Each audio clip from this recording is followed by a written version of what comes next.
رفیق کو جو محبت تھی قبلہ پیر صاحب کے صاحبزادے کے یہاں آنے سے وہ محبتیں 1000 گنا بڑھ گئی ہیں، اور انہیں آج ایسا محسوس ہو رہا ہے کہ سلسلہ سیفیہ ایسا محسوس ہوتا ہے جیسے منہاج القرآن ہے، اور منہاج القرآن ایسی محسوس ہوتی ہے جیسے سلسلہ سیفیہ ہے۔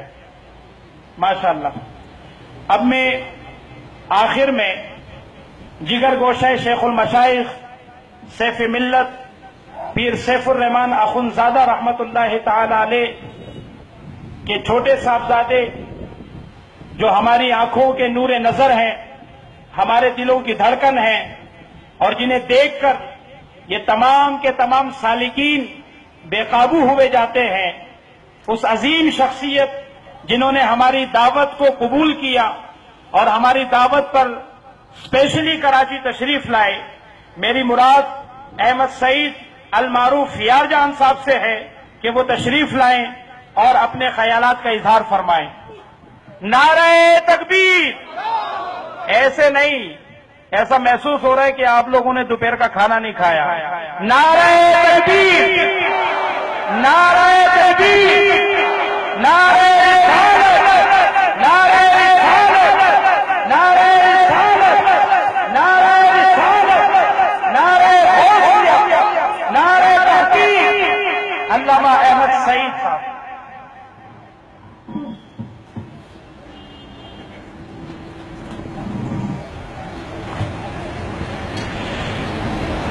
الحمد للہ وکفا وسلام علی عبادہ الذین اصطفیٰ، اما بعد فاعوذ باللہ من الشیطان الرجیم، بسم اللہ الرحمن الرحیم۔ وما محمد الا رسول قد خلت من قبلہ الرسل افئن مات او قتل انقلبتم علی اعقابکم۔ صدق اللہ مولانا العظیم۔ ان اللہ وملائکتہ یصلون علی النبی یا ایہا الذین آمنوا صلوا علیہ وسلموا تسلیما۔ اللہم صل علی سیدنا ومولانا محمد وعلی آل سیدنا ومولانا محمد وبارک وصلی وسلم علیہ صلاۃ وسلاما علیک یا سیدی یا رسول اللہ وعلی آلک واصحابک یا سیدی یا حبیب اللہ۔ نہایت ہی مکرم و معزز و محترم،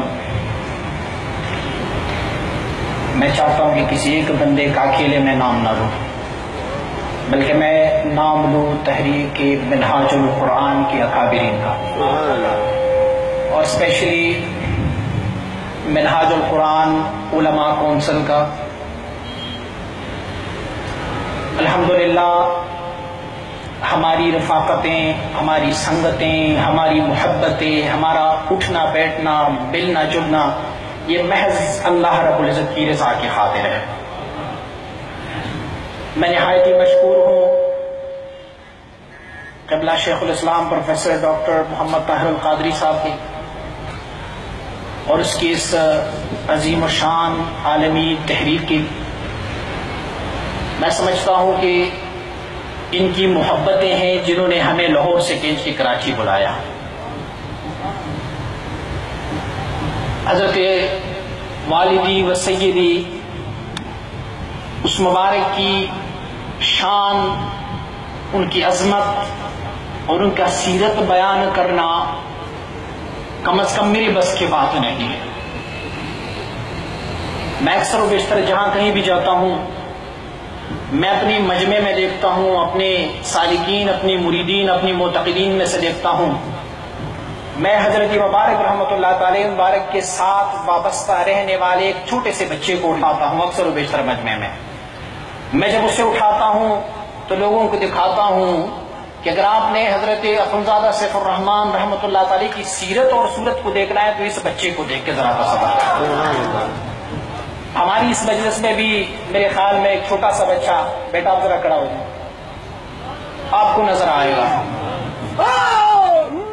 سیدی و مولائی کا قانون اور قاعدہ یہ تھا کہ وہ فرمایا کرتے تھے کہ بیٹا تصوف بعد میں لیکن پہلے شریعت ہو گئی۔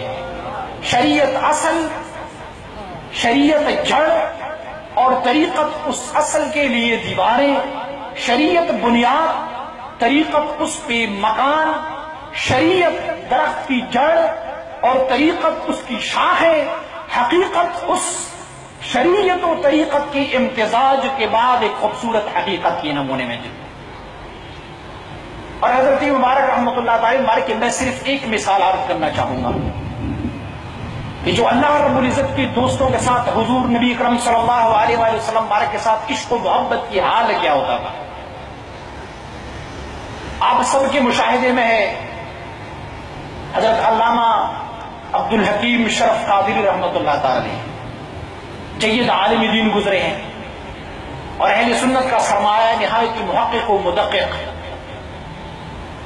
انہوں نے اپنی کتاب میں رسول اکرم صلی اللہ علیہ وآلہ وسلم مبارک کی اور انبیاء علیہم الصلوات و تسلیمات اور اولیاء اللہ کی بعد از وفات، ظاہری وفات کے بعد ان کی ارواح کی قوت کے بارے میں اہل سنت والجماعت کا عقیدہ بیان فرمایا.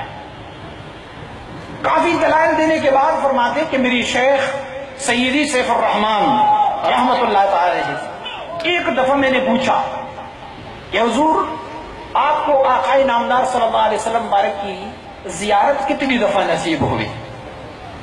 فرماتے آپ نے مجھے فرمایا کہ مولانا آپ نیند کی بات کرتے ہیں، آپ خواب کی بات کرتے ہیں. عرصہ 3.5 سال سے میری کوئی ایسی مجلس نہیں رہی جو بے مرد مشافہتاً حضور اکرم صلی اللہ علیہ وسلم کے ساتھ ہے.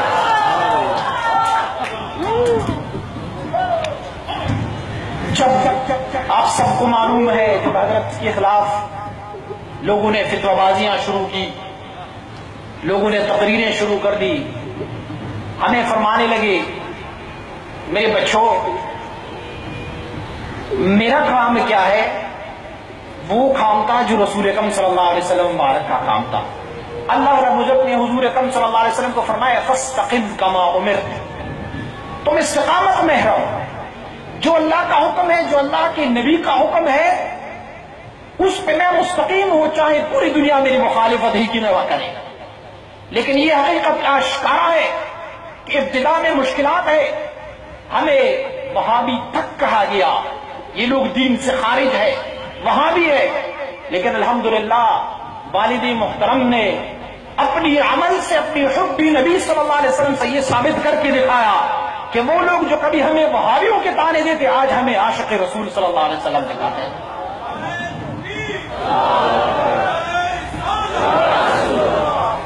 اور اس مبارکی میں ایک جھلک آپ کو دکھاتا ہوں اس کی حب نبی صلی اللہ علیہ وسلم مبارک کی. ہمارے والد محترم کے ایک چچا تھے، ان کا نام نور سلام تھا. نور سلام ہمارے علاقے میں شروع میں پاکستان سے کچھ لوگ آئے وہاں افغانستان میں، اور انہوں نے وہابیت کی پرچار وہاں پہ شروع کی. گنے چنے چند لوگ تھے. ہماری چچا ان لوگوں کے ساتھ اٹھنا بیٹھنا انہوں نے شروع کیا. والد محترم نے چاچا کے پاس جا کے فرمایا چاچا یہ لوگ دین کے دشمن ہیں، حضور نبی اکرم صلی اللہ علیہ وسلم مبارک کے دشمن ہے. اگر آپ کا اٹھنا بیٹھنا ان لوگوں کے ساتھ ہے تو میرے ساتھ پھر قطع تعلق ہوگا، نہیں ہوگی ہماری. انہوں نے کہا کوئی بات نہیں ہے، یہ بھی مولوی ہے، آپ بھی مولوی ہے، کوئی بات نہیں. جب ان کا اٹھنا بیٹھنا وہاں سے ختم نہیں ہوا، والد محترم نے اعلان فرمایا کہ میرا یہ چچا اگر مر گیا تو میں اس کے جنازے میں شریک نہیں ہوں گا. اور پھر واقعی جب چاچا مر گیا کچھ لوگ آئے تعزیت کرنے کے لیے، سورہ فاتحہ پڑھنا شروع کیا. حضرت نے فرمایا رک جائے، سورہ فاتحہ کس وجہ سے پڑھ رہے ہیں؟ عرض کرنے لگے کہ حضور آپ کا چچا وفات پائے، ان کی تعزیت کے لیے ہم آئے. فرمانے لگے حضور نبی اکرم صلی اللہ علیہ وسلم مبارک نے ابو جہل کا کبھی فاتحہ لیا ہوا تھا؟ میرے لیے تو جب وہ رسول اللہ کے دشمن ابو جہل کے، تو ایسے ہی میرے چچا بھی رسول اللہ کے دشمن تھے، رسول اللہ کے دشمنوں کے ساتھ اٹھتے بیٹھتے تھے. فلہذا میں یہ گوارہ نہیں کرتا، میں ان کا فاتحہ نہیں لینا چاہتا. اور ایک اور کمال کی بات، ایک بندے نے فتوا دیا تھا کہ داڑھی بالکل صاف کرنا شریعت مطہرہ میں جواز ہے. یہ داڑھی جو ہے یہ کلچر ہے ہماری، کچھ لوگوں کی کلچر یہ ہے کہ اپنی داڑیاں بڑھاتے ہیں، کچھ لوگوں کی کلچر ہے چھوٹے کرتے ہیں، کچھ لوگوں کی کلچر ہے وہ بالکل کلین شیو کرتے ہیں۔